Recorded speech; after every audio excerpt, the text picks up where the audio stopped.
मैं शिवानी सिंह और क्लासरूम जैसी पढ़ाई में मेरे चैनल पर आपका फिर से एक बार स्वागत है। आज हम पढ़ेंगे बायोलॉजी के क्लास 11th का first chapter the living world. आज उसके बारे में हम थोड़ा सा जानेंगे और उसके कुछ पॉइंट्स को डिस्कस करेंगे। तो चलिए जल्दी से आप अपनी नोटबुक निकाल लीजिए और जो भी पॉइंट्स मैं यहाँ पर आपको कराऊँ तो वो भी आप मेरे साथ लिखते रहिए। चलिए स्टार्ट करते हैं। सबसे पहले हम समझेंगे लिविंग का मतलब क्या है बेटा। लिविंग, व्हाट इज लिविंग, ठीक है। तो हम लिविंग किसे कहते हैं, क्योंकि हमने छोटी क्लास में भी पढ़ा था कि लिविंग थिंग्स और नॉन लिविंग थिंग्स किसको कहा जाता है। तो लिविंग थिंग्स उनको कहा जाता है जो सांस लेते हैं, खाना खाते हैं, जो अपने कार्य को पूरा कर सकते हैं, ठीक है बेटा जी। जो भी सांस लेने वाले जीव हैं उनको हम लिविंग थिंग्स या लिविंग ऑर्गेनिज्म के नाम से जानते हैं। और जो सांस नहीं ले पाते या अपने काम को पूरा नहीं कर सकते, जिसमें जान नहीं होती, उसको हम नॉन लिविंग थिंग्स कहते हैं, ठीक है। जैसे पत्थर है, पेंसिल है, पेन है, मार्कर है मेरे हाथ में, ये सब तो इनमें कोई जान नहीं है, ये निर्जीव वस्तु हैं। तो बेटा ये सारे नॉन लिविंग थिंग्स कहलाएंगी, ठीक है बच्चे। तो हम लिविंग का मतलब तो यही हुआ बेटा, जो भी सांस ले रहे हैं, रेस्पिरेशन प्रोसेस बोलते हैं हम उसको, सांस लेना। अब लिविंग थिंग्स हैं तो बेटा वो जाहिर सी बात है बढ़ेंगी भी आगे, ठीक है, ग्रो करेंगी उनकी बॉडी, तो उसको हम यहाँ पर ग्रोथ बोल देते हैं, ठीक है।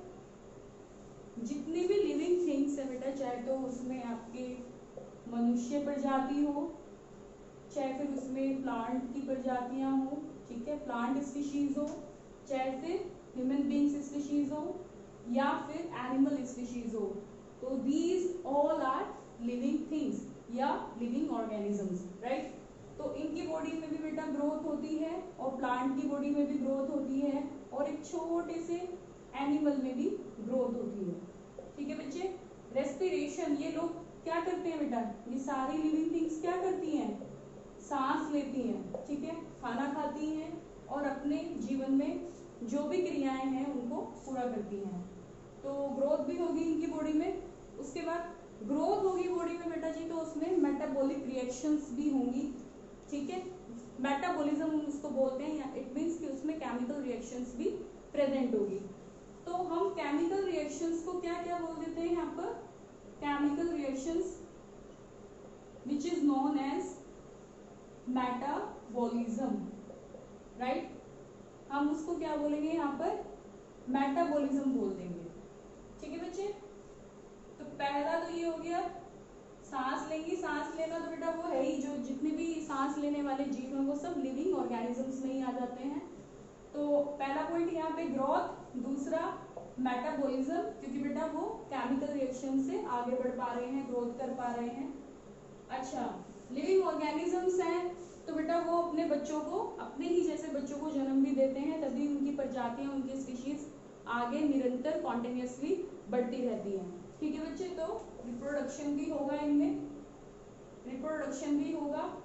रिप्रोडक्शन मतलब जन्म देना, अपने ही जैसे बच्चों को जन्म देना, that is known as reproduction, right.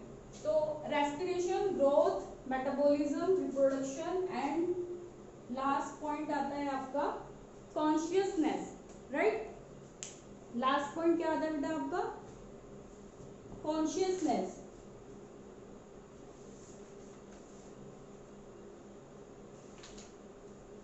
ठीक है।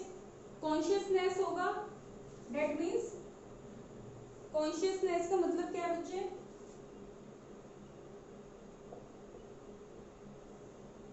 कॉन्शियसनेस का मतलब है बेटा sensing the environment, right, sensing the environment, sensing the environment, अपने आसपास की चीजों को महसूस करना। हमारे भी सेंसेस हैं, ठीक है बेटा। आपने बचपन में भी आपने अपनी छोटी क्लासेस में पढ़ा होगा सेंसेस ऑर्गन, ठीक है। तो 5 सेंस ऑर्गन होते हैं हम सभी मानव प्रजाति में। तो बेटा सेंसिंग द एनवायरमेंट, जैसे हमारे अंदर सेंस करने के ऑर्गन्स होते हैं, ऐसे ही प्लांट्स के अंदर भी होते हैं और एनिमल्स के अंदर भी होते हैं, ताकि वो अपने आसपास की चीजों को महसूस कर सके, ठीक है। और निर्जीव वस्तु जो होती है, जो नॉन लिविंग थिंग्स होते हैं, वो अपने आसपास की वस्तुओं को महसूस नहीं कर सकती क्योंकि उनमें जान ही नहीं होती बेटा। तो ये सारे पॉइंट्स आपके रिकवर किस में होते हैं? लिविंग थिंग्स में होते हैं। Living things and you can also living organisms, right?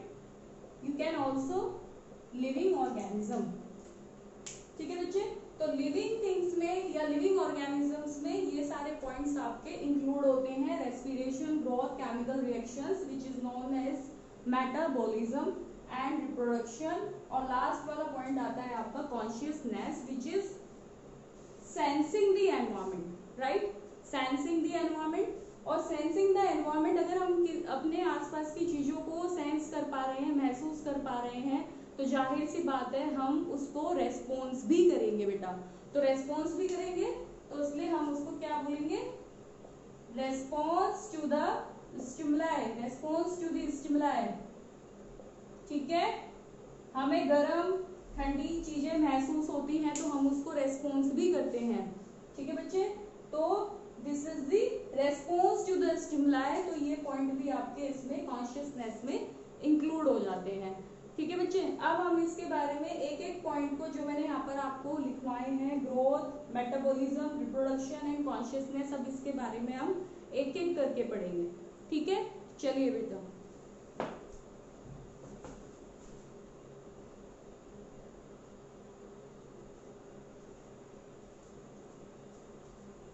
I think ये लास्ट वाला पॉइंट बेटा आपको दिखाई नहीं दिया होगा, रेस्पॉन्स टू द स्टिमुलाई। ये जब मैं अभी आपको कराऊंगी तो आप उसको आगे भी मैं इसको लिखूंगी तो आप तब लिख लीजिएगा। ठीक है,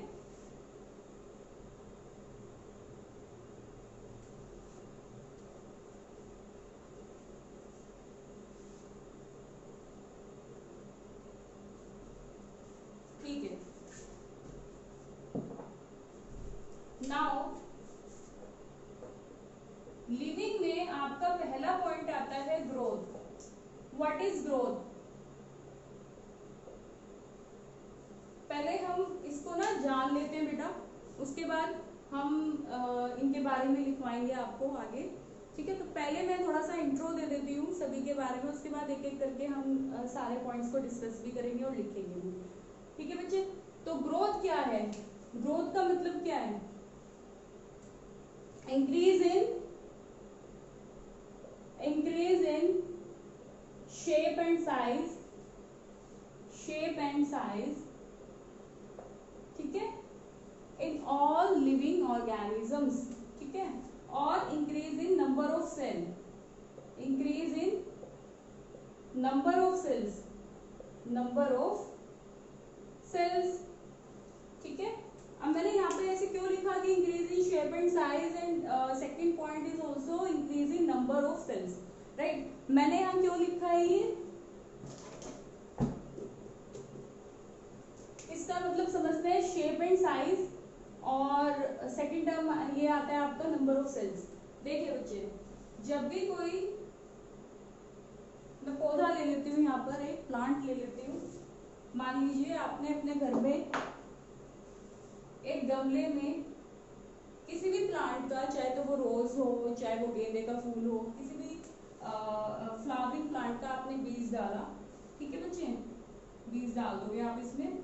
ठीक है, पानी भी होगा, लगातार आप पानी दो, लगातार उसमें पानी डालोगे तो उसमें आपको कुछ दिन के बाद, ये छोड़ दो, बीज डाल दिया आपने, कुछ दिन के बाद आप क्या देखोगे कि उसमें ग्रोथ हो रही है। ठीक है, तो उसमें ग्रोथ होगी। ठीक है बच्चे, इस तरीके से। उसके बाद एक पत्ती आएंगी, दो पत्ती आएंगी, तीन पत्ती आएंगी, उसके बाद वो पूरा एक प्लांट बन जाएगा और इस पे फ्लावर आ जाएगा, यानी वो एक मैच्योर प्लांट कहलाएगा। ठीक है बच्चे, तो यहाँ क्या हो रहा है? यहाँ पर ग्रोथ हो रही है। ठीक है, पहले लेवल कैसा था? आपने बीज डाला, उसमें पानी डाला, धीरे धीरे आप रेगुलर उस प्रोसेस को कर रहे हैं।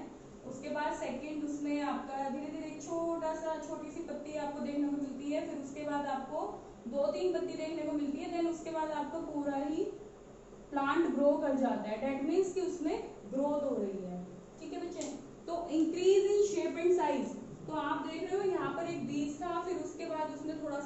गया तो उसमें थोड़ी सी आपको पत्ती दिखाई दी, फिर 2-3 पत्ती दिखाई दी, तो इनके शेप में और साइज में दोनों में चेंज देखने को आपको मिल रहा है कि पहले उसमें 2 पत्तियां थी, फिर उसमें इंक्रीज होने के बाद 4-5 पत्तियां आ गई और उसमें फ्लावर भी आ गया। दैट मीन्स कि वो मैच्योर हो चुका है प्लांट आपका। तो शेप में भी जाहिर सी बात है इसकी शेप भी चेंज हुई है आपकी प्लांट की, ठीक है। शेप में भी चेंज देखने को मिलेगा आपको और उसके साइज में भी फर्क मिलेगा, ठीक है। चेंज देखने को मिलेगा, इसका साइज भी बड़ा हो गया और उसकी शेप भी चेंज हो गई, ठीक है बच्चे। अब आता है increase in number of cells. अब इसमें भी बेटा नंबर ऑफ सेल्स इसके अंदर भी होते हैं, क्योंकि छोटे से छोटा जितने भी लिविंग ऑर्गेनिजम्स हैं उन सबकी बॉडी सेल से ही बनी होती है, ठीक है। सबकी बॉडी कैसे बनी होती है? सेल से बनी होती है। पहले सेल आएगा, उसके बाद टिश्यूज आते हैं आपके, उसके बाद आपका क्या आएगा? Organ systems. ऑर्गन सिस्टम के बाद क्या आएगा बेटा? ऑर्गन, और ऑर्गन के बाद आपका पूरा एक ऑर्गेनिज्म बन जाता है, ठीक है ना। तो इट मीन्स कि जितनी भी लिविंग थिंग्स हैं यहाँ पर, जितने भी लिविंग ऑर्गेनिजम्स हैं यहाँ पर, उन सबकी बॉडी का जो ढांचा है वो एक सेल पर डिपेंड है। जैसे हमारे घर होते हैं तो हमारे घर की जो नींव है वो एक ईंटों के द्वारा बनाई जाती है, ईंट से ही बनती है, एक ईंट से हमारा मकान बन जाता है, हमारा घर बन जाता है। इसी तरीके से हमारी एक कोशिका से, इसको सेल को हम हिंदी में कोशिका बोलते हैं, तो हमारी एक सेल से बेटा पूरी बॉडी बन जाती है, ठीक है। और सेल को ही हम क्या कहते हैं? It is the fundamental and structural of the fundamental and the structural of the cell. Cell क्या है? हमारी एक फंडामेंटल और स्ट्रक्चरल यूनिट है हमारी बॉडी की, ठीक है। It is the fundamental and the structural unit of the life, that is called as cell, ठीक है बच्चे।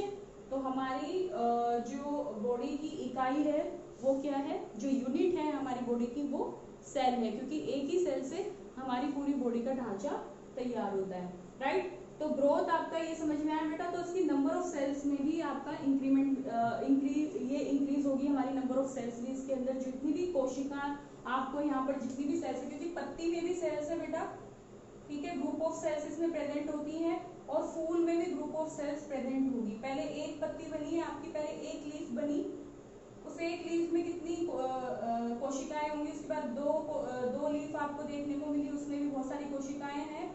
फ्लावर में भी फ्लावर के अंदर भी बहुत सारी कोशिकाएं होती हैं, इसलिए इनके जो नंबर ऑफ सेल्स है वो भी इंक्रीज हो जाते हैं, ठीक है बच्चे। और जैसे प्लांट के अंदर ग्रोथ होती है ऐसे ही हमारे ह्यूमन बींग्स के अंदर भी ग्रोथ होती है। पहले छोटा बेबी होता है, फिर वो 1 साल का होता है, फिर 2 साल का होता है, फिर वो 3 साल का होता है। इसी तरीके से उसका बॉडी का वेट भी, वो अपनी बॉडी का वेट भी गेन करता है, बॉडी का वेट भी उसका बढ़ता है, और उसका शेप भी चेंज होती है बॉडी की, और उसके साइज में भी चेंज देखने को मिलेगा। साइज मतलब कि बॉडी का वेट, वो जो मैंने बोला अभी आपको बताया, और सेल्स में भी चेंज देखने को मिलेगा, ठीक है बच्चे। तो that is called as growth, ठीक है। तो ग्रोथ क्या है आप इसको देख लो, ग्रोथ की डेफिनेशन लिख लो मेरे साथ। व्हाट इज ग्रोथ, ठीक है। तो ये 2 पॉइंट तो आप लिख ही लेना, ग्रोथ क्या है वो भी लिख लो। ग्रोथ की डेफिनेशन लिखो,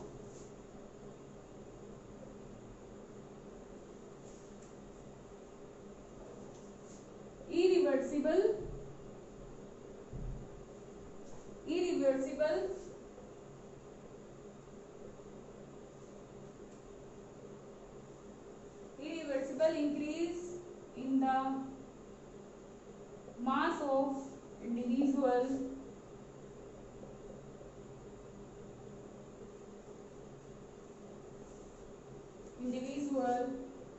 is called growth। अच्छा, यहाँ पर मैंने इरिवर्सिबल क्यों लिखा बेटा? इरिवर्सिबल मतलब ग्रोथ कभी भी वापस से नहीं आपकी जा सकती ना, कि ग्रोथ आप सोच रहे हो कि हम अब एक छोटा बच्चा पहले 1 साल का हुआ, फिर 2 साल का हुआ, 3 साल का हुआ, क्या वो वापस से 1 साल का हो जाएगा? नहीं होगा। तो इसलिए ग्रोथ हमारी इरिवर्सिबल होती है कि वो वापस से अपनी पुरानी वाली पोजीशन में नहीं जा सकती, इसलिए it is irreversible increase in the mass of individual that is called as growth. Right बेटा, और इसमें मैंने 2 पॉइंट लिखवाए थे कि increase in number and shape of the body and increase in number of cells. Right, तो that is called as growth.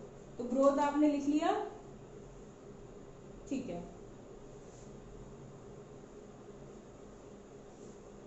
ठीक है, उसके बाद ना ग्रोथ में बेटा 2 चीज आती है आपकी। एक तो आते हैं, आपने छोटी क्लास में देखा होगा मल्टी सेलुलर और यूनिसेलुलर ऑर्गेनिजम्स क्या होते हैं। ठीक है, ग्रोथ में आपके ये 2 पॉइंट कवर होते हैं, मल्टी सेलुलर और यूनिसेलुलर। मल्टी सेलुलर ऑर्गेनिज्म और unicellular organisms, unicellular organisms and multicellular organisms। So multicellular organism किसको कहा जाता है, जिन ऑर्गेनिजम्स की बॉडी में बहुत सारी सेल्स प्रेजेंट होती है। ठीक है, multiple of cells present in the body that is known as multicellular organisms. तो ऐसे ऑर्गेनिजम्स जिनके अंदर बहुत सारी सेल्स प्रेजेंट होती है तो उनको हम मल्टी सेलुलर ऑर्गेनिज्म बोलते हैं। एंड यूनिसेलुलर ऑर्गेनिज्म हम किसको कहते हैं, जिसमें सिंगल सेल प्रेजेंट होती है। Those organism which is made up of only single cell that is known as unicellular organism. And those organism या those organism which is made up of multiple of the cells that is known as the multicellular organism. Right, तो आप इसको इस तरीके से लिख सकते हैं कि those organism are made up of multiple of cells and those organism are made up of a single cell। Right, या इसमें सिर्फ एक ही सेल होगी और इसमें बहुत सारी सेल्स प्रेजेंट होती हैं। अब बहुत सारी सेल्स प्रेजेंट होगी तो उसमें किसका एग्जांपल आएगा मल्टी सेलुलर ऑर्गेनिज्म में, ह्यूमन बींग्स का आ जाएगा, ह्यूमन बींग्स। ठीक है, plants and animals. Right, single cell of organism में एग्जांपल किसका दोगे आप, अमीबा, पैरामीशियम। ठीक है, और भी बहुत सारे एग्जाम्पल हैं इसके अंदर, वो आप दे सकते हो। बैक्टीरिया, सबसे पहले तो बैक्टीरिया ही आता है। ठीक है, और भी हैं बहुत सारे एग्जाम्पल्स हैं, लेकिन आप इतना याद कर लो आपके लिए सही रहेगा। तो मल्टीसेलुलर ऑर्गेनिज्म की डेफिनेशन मैंने यहाँ लिख दी है बेटा, यूनिसेलुलर ऑर्गेनिज्म की भी डेफिनेशन मैंने यहाँ पर लिख दी है। तो ये इंपॉर्टेंट है, आप इसको नोट कर लें।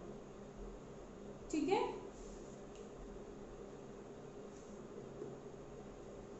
चलिए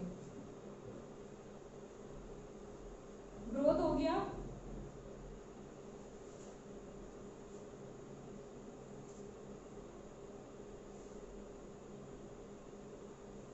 ग्रोथ में बेटा एक और आता है आपका इंटरनल ग्रोथ और एक्सटर्नल ग्रोथ। इंटरनल ग्रोथ और एक्सटर्नल ग्रोथ। इंटरनल मतलब inside the body,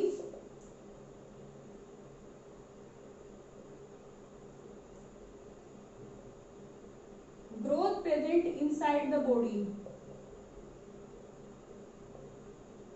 and growth present outside the body of organism। ठीक है, क्योंकि हम किसी भी ऑर्गेनिज्म की ही बॉडी की बात कर रहे हैं यहाँ पर। तो इंटरनल मतलब अंदर की तरफ जो भी, बॉडी के अंदर की तरफ जो भी ग्रोथ होगी बेटा उसको हम इंटरनल ग्रोथ बोलते हैं, और बॉडी से बाहर जो ग्रोथ होती है उसको हम एक्सटर्नल ग्रोथ बोलते हैं। अब बच्चे ना कंफ्यूज हो जाएंगे, मैम एक्सटर्नल ग्रोथ कैसे यहाँ पर आ जाएगी। ठीक है, तो इंटरनल ग्रोथ कैसे होगी बेटा, इंटरनल ग्रोथ का मतलब है अगर अब ये बच्चा है, ये 1 साल का है, उसके बाद ये 2 साल का होगा, 1 ईयर 2 ईयर। ठीक इसकी बॉडी में जो भी चेंज आपको देखने को मिलेगा वो इसके अंदर से हो रहा है, बाहर की तरफ तो नहीं हो रहा ना, बाहर से तो नहीं आएगा ना कि बाहर से किसी ने आके इसको मोटा कर दिया या बाहर से आके किसी ने इसको 2 साल का कर दिया, ऐसा तो नहीं होगा ना, ऐसा आपको देखने को मिलता नहीं है। आपकी बॉडी भी जब वेट गेन करती है तो बाहर से तो नहीं करेगी ना, जब आप खाओगे तभी वेट गेन करेगी, ठीक है। तो डेट मीन्स कि आपकी जो बॉडी के अंदर जो सेल्स हैं वो ग्रोथ कर रही हैं, वो ग्रो कर रही हैं, इसलिए इसको हमने क्या बोला, इंटरनल ग्रोथ बोला। तो इंटरनल ग्रोथ में जो इम्पोर्टेंट रोल होता है वो सेल्स का होता है, क्योंकि हमारी सेल्स ही ग्रोथ कर रही हैं, ग्रो कर रही हैं, ठीक है। और एक्सटर्नल ग्रोथ में ऐसा कुछ नहीं है। एक्सटर्नल ग्रोथ में आप नॉन लिविंग थिंग्स को लेकर आ सकते हैं, जैसे मैंने बोला कि मैंने यहाँ पर बुक्स को इकट्ठा कर दिया, बुक्स का बंच बना लिया मैंने यहाँ पर, ठीक है बच्चे, या मैंने पेन लिए हुए हैं उनको इकट्ठा कर लिया है, पहले एक पेन था, फिर 2, फिर 3, फिर 4, तो इनमें ग्रोथ हो रही है, बट वो एक्सटर्नली हो रही है, इंटरनली ग्रोथ उसके अंदर नहीं हो रही है। आप ये भी देख सकते हो, मैंने किताबें रखी हुई हैं, पहले एक किताब थी, उसके ऊपर 2 रख दी, फिर 3 रख दी, तो यहाँ पर भी ग्रोथ हो रही है, बट वो एक्सटर्नली हो रही है, इंटरनली ग्रोथ नहीं हो रही है, ठीक है बच्चे। तो एक्सटर्नल जो भी ग्रोथ होगी वो इस तरीके से होगी, और इंटरनल ग्रोथ आपकी बॉडी के अंदर होती है, ठीक है बच्चों। चलिए, तो इसलिए हम एक और क्वेश्चन इसमें बनता है कि लिविंग थिंग्स का डिफाइनिंग फीचर किसे कहा जाता है, तो डिफाइनिंग फीचर में आपका इंटरनल ग्रोथ आएगा, ठीक है। तो डिफाइनिंग फीचर में ये भी लिख लेना कि डिफाइनिंग फीचर क्या है, तो ग्रोथ में जो इंटरनल ग्रोथ होती है ना बेटा, वो डिफाइनिंग फीचर होती है सभी लिविंग ऑर्गेनिजम्स की, क्योंकि एक्सटर्नल ग्रोथ तो उसमें होती नहीं ना, तो इसलिए डिफाइनिंग इंटरनल ग्रोथ जो है वो सभी लिविंग ऑर्गेनिजम्स के अंदर होती है, चाहे तो वो प्लांट हो, चाहे वो ह्यूमन बीइंग्स हो, चाहे वो एनिमल हो, सभी की बॉडी की जो सेल्स हैं वो भी इंक्रीज होती हैं, ठीक है, और उनकी बॉडी में चेंजेस भी होते हैं, तो उनकी सेल्स ही ग्रो करेंगी, क्योंकि जितने भी लिविंग ऑर्गेनिजम्स हैं वो सेल पर ही डिपेंड है, सेल से ही बनते हैं, इसलिए उनको इंटरनल ग्रोथ को हम यहाँ पर एक डिफाइनिंग फीचर बोल रहे हैं, ठीक है बच्चे। तो आज ग्रोथ का पॉइंट हो गया आपका, ठीक है। तो internal growth is the defining feature of all living organism, right, ये भी लिख लिया।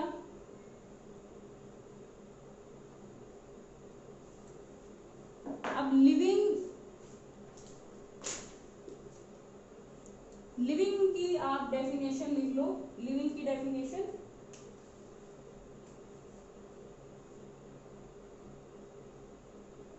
organism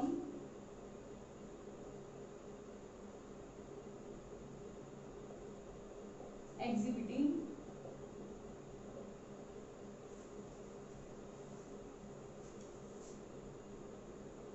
growth, development,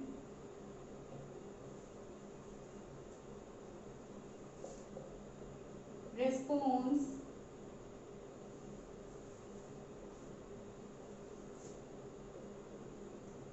adaptation and